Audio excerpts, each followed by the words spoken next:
You need to work hard.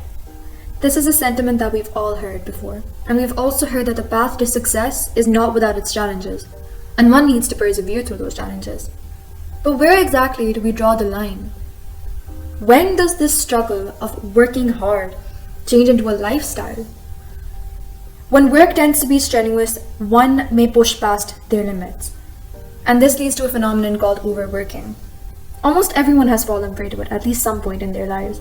But unfortunately, with the rise of population, urban migration, and job demands, it has slowly infiltrated many jobs as an entire culture.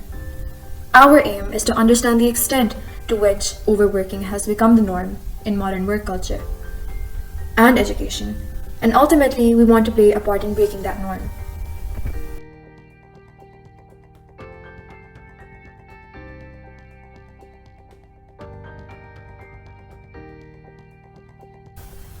When it comes to personal ambition, how is a person conditioned to follow their goals and motivations? To begin with, we decided to evaluate education systems that hone children's ambitions into skills and then careers. Schools want their students to do their best. They incentivize students to work hard, often to encourage an ambition for achievement. And this is why students tend to associate their success with productive outcomes like grades. While this is not inherently bad, having a numerical value to measure success leads to an imbalance of achievement between students in general. This means methods like standardized testing and grade-based classifications overall creates a system of meritocracy that usually favors students who can take the most pressure in the long run.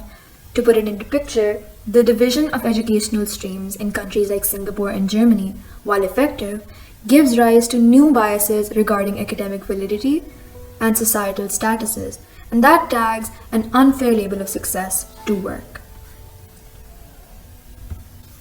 In comparison, Pakistan's education systems also have a similar criteria of meritocracy, but due to non-uniform approaches to learning and inconsistent student-teacher ratios, measuring the rate of overwork that students have to face becomes a more subjective matter, which is of little concern. To develop a global view, we conducted a survey specially targeted at students, which shows that over 70% of students find it difficult to cope with workloads without overexerting themselves in some way. Over 44% of survey takers answered that their perception of hard work had been influenced mostly by educational competition and peer pressure, and the rest had a combination of other influences. However, over 63% of takers expressed that their schools did not have effective counseling for students to rely on for work-related stress. Over 77% of takers agreed that barriers like financial backgrounds can affect the amount of pressure someone takes in terms of work. Finally, over 70% of takers expressed that phenomena like hustle culture and social media reach toxic degrees. Overall, the results show that students are aware of the phenomenon of overworking and many consider it to be harmful, and schools play a part in bringing up a standard of excessive hard work. But possible solutions to this mindset does not have a clear boundary. More research shows how, as a result of educational workload, a staggering amount of students face consequences like elevated rates of anxiety and depression, experience with burnout syndrome, and effects on personal relationships and other important aspects of life. To provide more insight, here are a few statistics that show additional challenges that students tend to face. Other than educational institutes, the mindset of overworking also arises as a stigma advertised across social media and certain influencers. Rich people don't sleep 8 hours a day. That's a third of your life.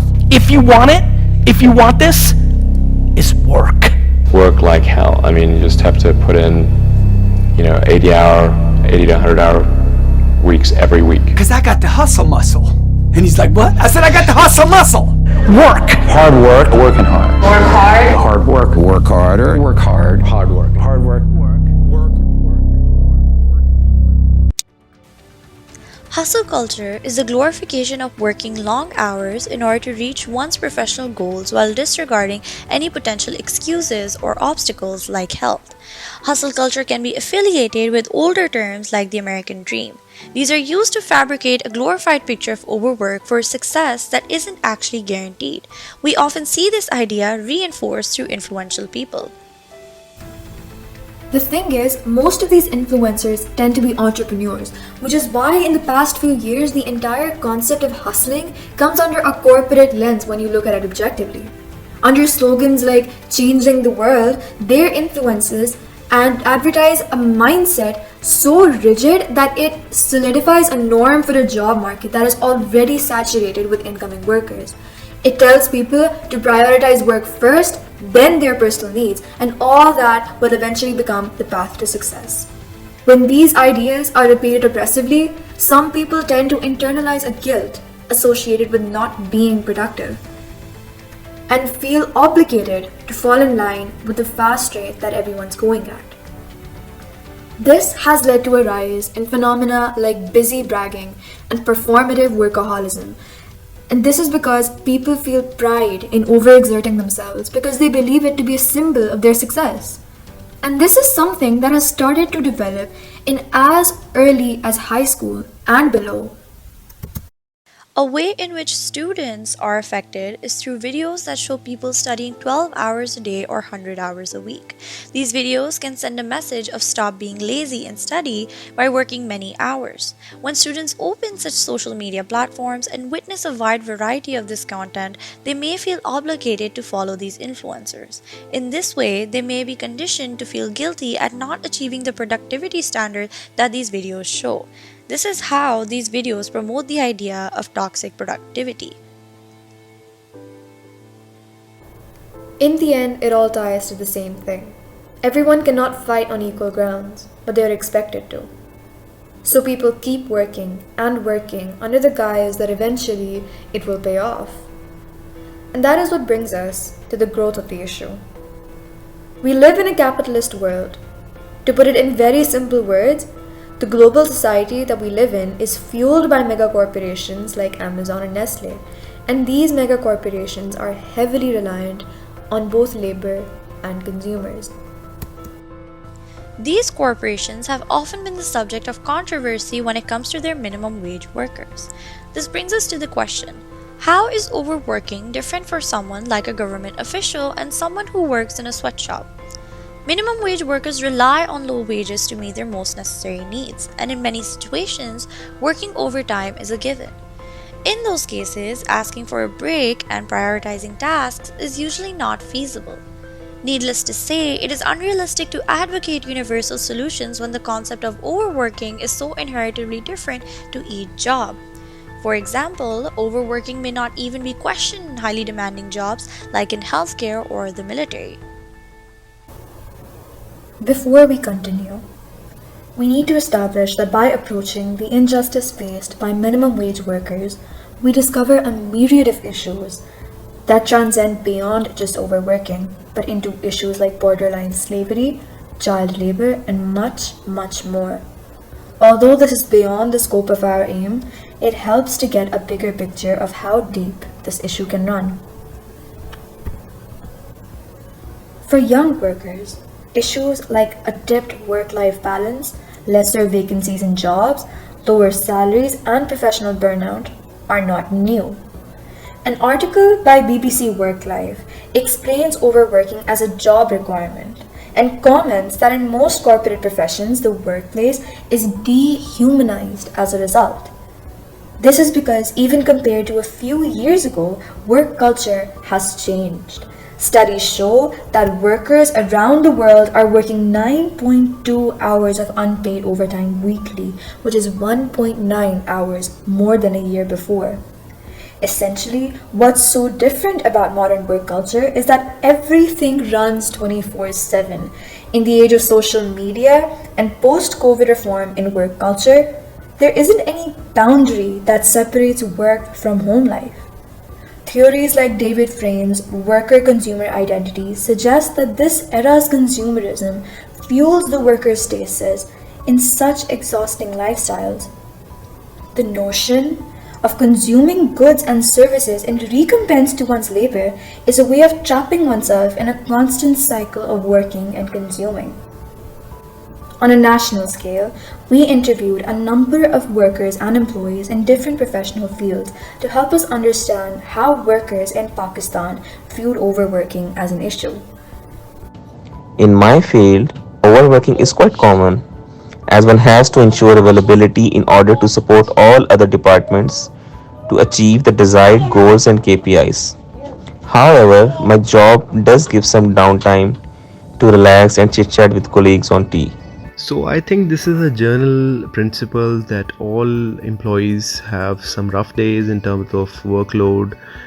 There are certain deadlines that need to be met, and for that you need to push the boundary and work late hours. Make sure that you plan your day very effectively and efficiently in order to achieve the deadline. However, in all situations, in most situations, I would say that there is a room for a little downtime. With respect to work, laziness would be that somebody who takes a step back on the deadlines. But if you're not meeting the deadlines, mostly it reflects on your annual performance appraisal. So laziness and jobs in private sector these days very rarely go hand in hand. I think the word lazy is linked with the person who generally works less and puts in less efforts. Income shouldn't mean anything overall, although it is a good incentive. Whatever job to be done should be done well. A person who doesn't is lazy. The general answer on the idea of overworking as an unhealthy mindset was agreement on all parts. However, most said that it was also necessary to a degree, but it did get toxic when it becomes a perpetual requirement. The people in corporate jobs said that the work-life balance they were provided was mostly satisfactory, meaning there were days in which workloads were heavy, but they were compensated fairly in terms of downtime. A software engineer says that in the IT industry, overworking is a common occurrence as many people work for clients on demand. The amount of downtime one may receive depends largely on the supervisor or project manager. Many responses also said that the amount of overtime a person worked also depended on the person's dedication. One of them, who works in event management, says that a worker's passion for their job mattered the most. If the worker likes what they do, then even overworking at certain times is not a concerning issue for them. In Pakistan, generally, we don't have enough research going on, especially at the university level. So we have different organizations doing their own research, but it's missing in the academia, basically. We don't have funding in universities. A discussion with an economist brought to light that the fact that in Pakistan, for many fields of work like informal labor, laws on working hours are not clearly defined, especially considering Pakistan's agrarian economy. Large number of workers are unclear on the laws they work under, and working conditions as a whole are not sufficiently supervised on a national scale. There is also not enough direct research on an academic level in such specific issues. With that in mind, the conclusion that we've reached is that in Pakistan, overworking is not perceived as a culture, but something that is subjective to the worker, the line of work, and more importantly, the institution's work culture itself. Such matters are not actively governed, and there isn't enough research that provide national statistics. What happens when the culture of overwork grows out of hand? A recent study by the World Health Organization shows an alarming rate of deaths by work-related diseases as shown. But a few decades ago, the linkage of overworking to death was not common knowledge at all. A prime example is karoshi, which is known in Japan as the death by overwork. Due to nationwide work restructures after World War II and following calamities, workers were compelled to work more than 70 hours per week, and since 1990, the number of irregular work hours has only increased. It wasn't considered a major concern for decades, and some sources say that the actual data was also withheld. But recently, campaigners in Japan have stood to break this norm, and this anti-karoshi movement also sprung up in nearby countries like Korea.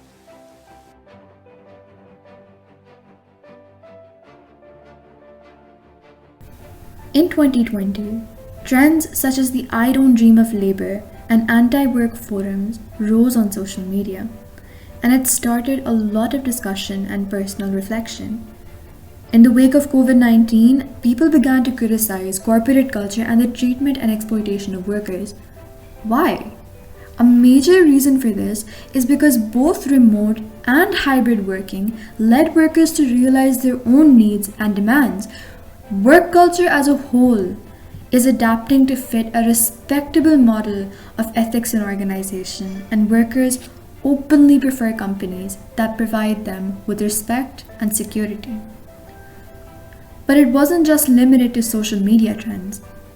In 2021, post-COVID, once offices reopened, the world witnessed what economists call the Great Resignation.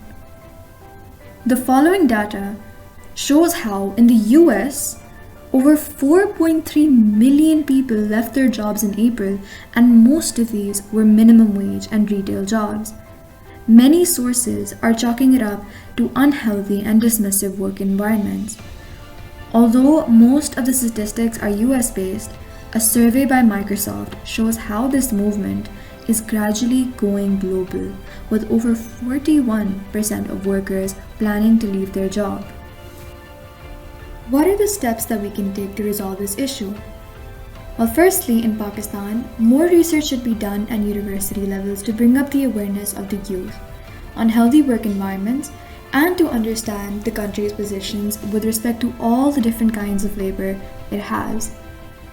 Secondly, every worker, specifically those in informal fields of work, should be aware of the rights that they deserve, especially in terms of working hours. Thirdly, legislations and laws on working hours should be modernized by keeping post-COVID work reforms in mind. Fourthly, for companies individually, cooperative interaction between employers and employees is essential and should be ensured. And most importantly, worker boundaries must be negotiated clearly. For this, we can follow the example of countries like France, where overtime interaction is illegal. In education, students should be reminded of the importance of their health and personal limits. Institutions should provide effective counseling, but first and foremost, they should make policies that allow workloads to be negotiable. And lastly, allow yourself to accept that struggle should not be glorified as the only marker of success.